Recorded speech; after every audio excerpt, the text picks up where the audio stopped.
how do you think a customer should start adopting Zero Trust or looking on that maturity scale of adopting a Zero Trust journey? What's the steps, if there are any? I mean, it's always going to differ from customer to customer, but as with a lot of projects, it's all around defining that scope first, right? What do you actually want to achieve from this? What are the business needs, as you mentioned earlier? But what's the scope? What am I setting out to do, and what's my objective? I think first and foremost, you need to define that out, and that can't just come from the technical heads or the IT teams within a business. That has to come from all parts of the business to actually understand what they want from it. I think second to that is doing that that identification piece, understanding where your critical assets and data is exactly where you're going to focus your attention in terms of putting in controls to not trust anyone to access that. So I think that identification certainly comes next. I think from there, the first part that I would then start to implement and look at is actually implementing an IAM strategy.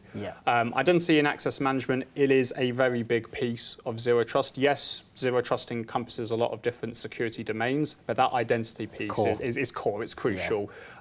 Getting that right is key. In terms of steps after that, well, I mean, then it can kind of, at that point, it can kind of spider out in loads of different areas. Most of the time, I would suggest network segmentation. So being able to isolate different areas to reduce the impact of any kind of breach, any kind of lateral movement, reduce the attack surface overall. Absolutely. What about applying least privilege?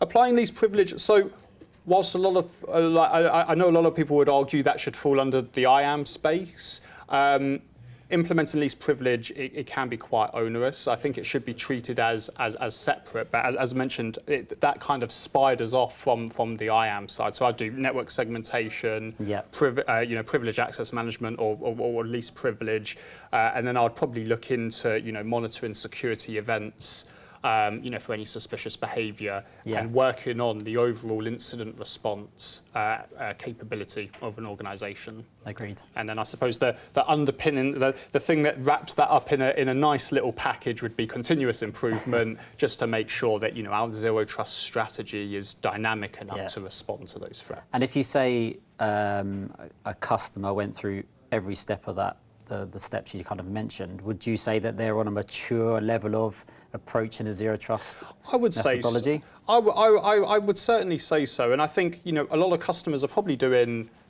different bits of that already, whether they're adopting Zero Trust or not. So I don't think they're going to be too far off from it. But I think implementing those steps plus a couple of others, maybe around endpoint and email thrown into the mix, I think they would be very much on their way to a mature Zero Trust strategy. I saw an interesting stat this morning actually from Gartner. I think they mentioned it in one of their conferences in January this year, saying that approximately 10% of larger enterprise will establish a mature Zero Trust methodology internally.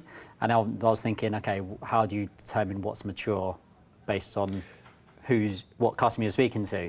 But I guess those steps you kind of spoke about is a good starting point. I would say so. I mean, it's not the be all and end all, and in fact, half of those I've kind of just pulled out the top of my head right now. Right, there are always going to be different approaches to it, but there isn't a set measure for maturity, right? And it goes down to the fact that there is no assessment or certification for Zero Trust. There is only, understanding the principles and implementing them to the best of your ability. I think having a plan in place and slowly starting to move to that plan can only make someone more mature, both in the security side, but also in Zero Trust. Yeah, agreed. So thanks, G. So in terms of the discussion points we just been speaking about a mature journey approach or a mature approach to Zero Trust, how can Bytes help?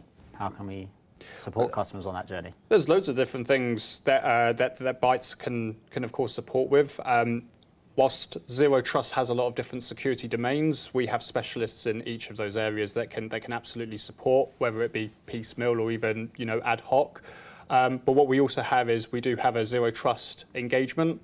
This is whereby we sit with our customers, understand their requirements, what they've already got in place, understand what they're using solution-wise, and actually starting to line up and plan with the customer how to move more towards that Zero Trust model.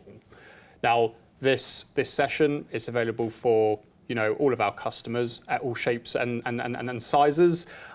Even customers that are midway through Zero Trust, it would be applicable to them. It's basically a session with our specialists to actually go through what is the best way to achieve Zero Trust and how can we support our customers in their Zero Trust journey.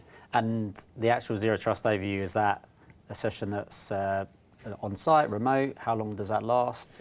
Mainly remote, yeah. But we can, of course, do an on-site session. Still wanting to get out and see more and more people face to face. So we can absolutely cater towards that. Probably should have said at the beginning, these are free of charge, so this is not a chargeable piece. We do offer them as value adds to our customers.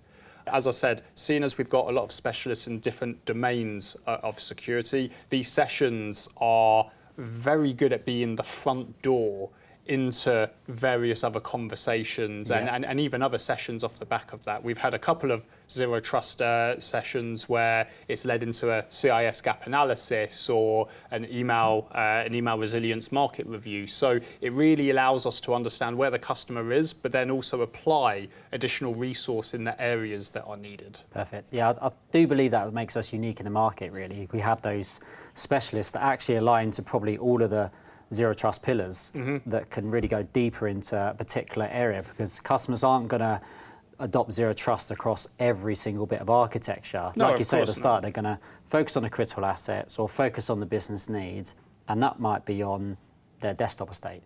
And we have endpoint specialists for that remit that obviously can work across and implement into other areas and support that kind of integration message. Yeah, but I do believe that's a unique thing that Bytes can offer. No, I would 100% agree. We've got a lot of specialist resource here. We've got a lot of switched on and bright people. Yeah. And I suppose most importantly, we want to help support our customers do the right thing. And this session is exactly one of those things to do just that. Perfect.